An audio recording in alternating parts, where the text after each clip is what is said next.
이전에는 어땠을지 몰라도 하나님을 만난 자들은 하나님으로 살아가는 은혜가 우리에게 있기를 주의 이름으로 축원합니다.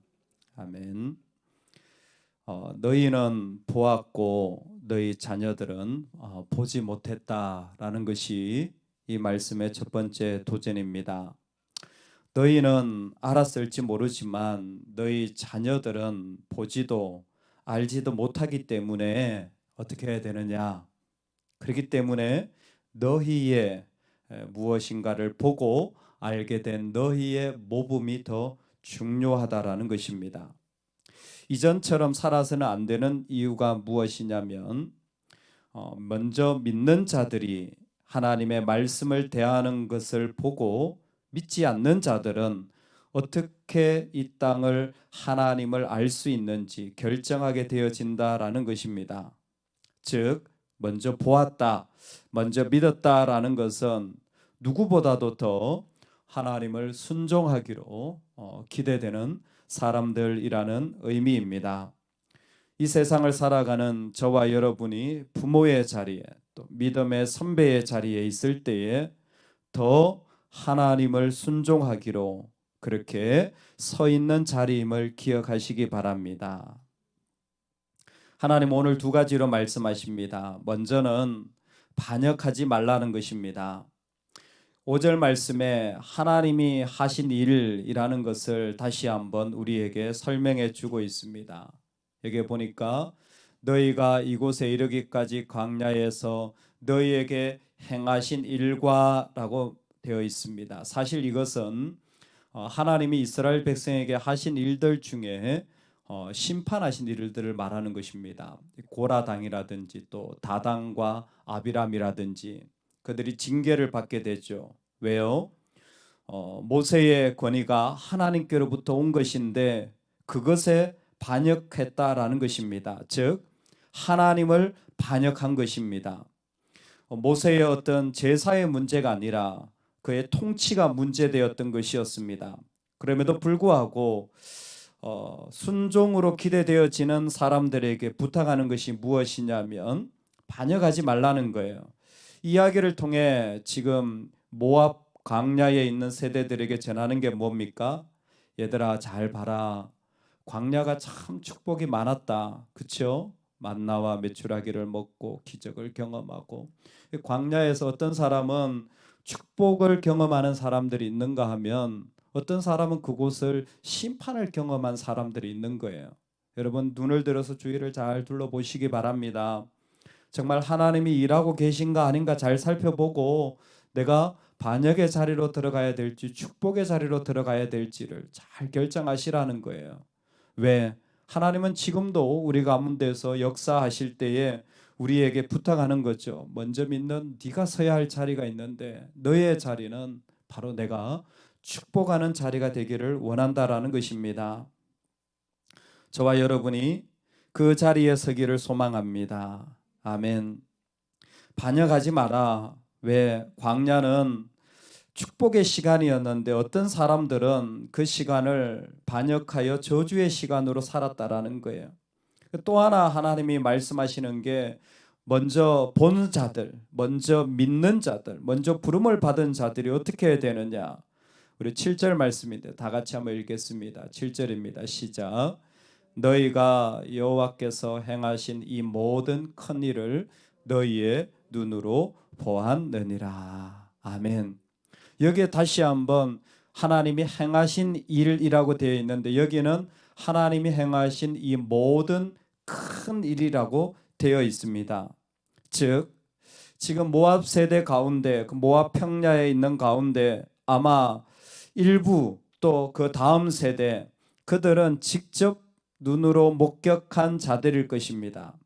이들에게 맡겨진 부르심이 무엇이냐면 앞으로 약속의 땅에 들어가서 일어날 세대들보다 지금 있는 이곳에 1세대든 2세대든 거의 다 2세대겠지만 너희들은 앞으로 이을 세대들보다 더 잘 들어야 한다. 왜? 직접 이 광야를 보지 않았니? 앞으로 약속의 세대에 태어날 사람들은 광야하면 6.25 전쟁과 같은 이야기를 하겠죠. 전혀 모르는 이야기를 할 겁니다. 즉 더 큰 일들을 보았기 때문에 더 큰 순종으로 나아가길 기대하는 것입니다. 출애굽과 홍해를 건넜을지 모르지만 지금이 더 큰 순종이 필요한 때라는 것입니다. 하나님이 왜 이렇게 강조하십니까? 이 언약은 1세대만 끝내서는 안 되고 2세대로 가야 되고 2세대만 끝나서는 안 되고 약속의 땅에 계속 이루어져야 되기 때문입니다. 먼저 믿었니? 더 먼저 부름을 받았니? 이제는 그 반역의 자리에 들어가지 말고 오히려 더 큰 순종으로 나아가라. 더 큰 책임이 따르는 자리에 하나님이 우리를 부르신다라는 것입니다. 쉽지 않은 걸음일 수 있지만 그러나 그 자리에서 더 큰 순종으로 우리 하나님 앞에 나아가는 은혜가 있기를 간절히 축원합니다. 아멘. 이 모든 일을 가능하게 하는 한 가지가 처음 1절에 나와 있습니다. 내 하나님 여호와를 사랑하여. 마치 신명기 6장에서 너의 유일하신 하나님을 사랑하라 그랬는데 그 말씀을 다시 반복하여서 내 하나님 여호와를 사랑하여. 사랑하면 어떻게 됩니까? 죄송하지만 우리 1절 한 번만 더 읽겠습니다. 1절입니다. 시작. 그런즉 내 하나님 여호와를 사랑하여 그가 주신 책무와 법도와 규례와 명령을 항상 지키라. 예, 아멘. 사랑하면 어떻게 합니까? 지키는 거예요. 1절에 그래서 동사가 2개가 나와요. 사랑하면 지키는 거예요. 사랑하면 지킬 것이 많아지는 거예요. 사랑하면 내가 그 가운데 보호할 것이 많아지는 거예요. 사랑하면 그 가운데 내가 이루어내야 할 것이 많아지는 것입니다. 특별히 여호와를 사랑한다면 언약을 맺은 하나님의 백성으로 살아가며 지켜야 할 것이 많아지는 거예요. 이것이 우리에게 중요한 능력이요 복인 줄로 믿습니다. 하나님을 사랑하는 마음으로 내가 기꺼이 나를 내어드리며 나아가려는 마음이 참으로 귀한 줄로 믿습니다. 바보가 바보를 이끈다고, 병든 자가 병든 자를 이끈다고, 조금 주일부터 눈이 불편해 가지고 아파서 좀 쉬었는데 우리 손 목사님은 또 협심증이 있는 환자예요. 그분은 또 새벽에 일어나면 심장이 빨리 뜁니다. 저는 좀 쉬어서 좋은데 그분은 장례를 치를 수도 있어요. 그래서 내가 새벽을 섬길 테니까 감사하다고 그만해도 될 것 같다고 사실 일주일 좀 섬겨주시기로 했는데 아무래도 마음이 그렇고 저도 많이 해보게 됐습니다. 기도해 주셔서 감사하고 그래서 제가 섬기겠다고 다만 또 다른 부분을 좀 나눠주면 좋겠다고 그랬더니 어젯밤에 또 연락이 왔어요. 목사님 저 할 수 있습니다. 제가 일주일을 다 섬길 수 있으니까 하게 해달라고. 참 고맙고 감사했습니다. 힘든데도 기꺼이 더 섬겨주시겠다라는 말만 들어도 얼마나 감사하고 힘이 나든지 또 많은 분들이 기도해 주셔서 진심으로 감사를 드립니다. 그런 것 같아요. 사랑하면 지킬 게 많아지는 거예요. 저는 지는 해니까 아직 지진 않았지만 자라나는 우리 새싹 손 목사님 지켜야 되지 않겠습니까?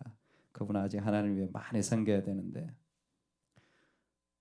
하나님을 사랑하면 사실 이 단어 안에는 얼마나 많은 일들이 포함되어 있을까요? 하나님을 사랑하면 하나님을 사랑하기 때문에 기꺼이 내가 반영하고 싶은 것도 내려놓고 하나님을 사랑하면 그러기 때문에 기꺼이 내가 할 수 있는 것보다 더 큰 순종으로 나아가고 하나님을 사랑하면 우리 예수님은 십자가에서 자신을 다 내어주기까지 그 하나님이 원하신 것을 이루기 위하여 이 땅에 제물이 되신 것 아닙니까? 하나님을 사랑하면 아마 오늘 우리가 살아가는 삶의 자리에도 우리가 세워나가고 지켜나가야 할 것이 많은 줄로 믿습니다.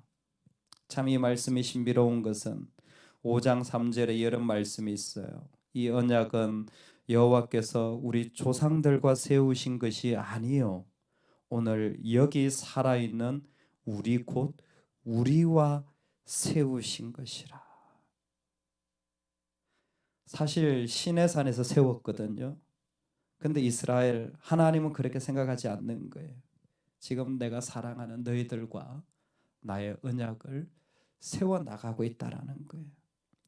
오늘 우리가 하나님과 사랑하며 우리의 언약을 세워나가게 되는 줄로 믿습니다. 그곳에 또 기념비가 하나 세워질 줄로 믿습니다. 그래서 우리는 사랑하는 주님으로 말미암아 정말 축복의 선택을 하는 은혜가 저와 여러분에게 있기를 주의 이름으로 축원합니다.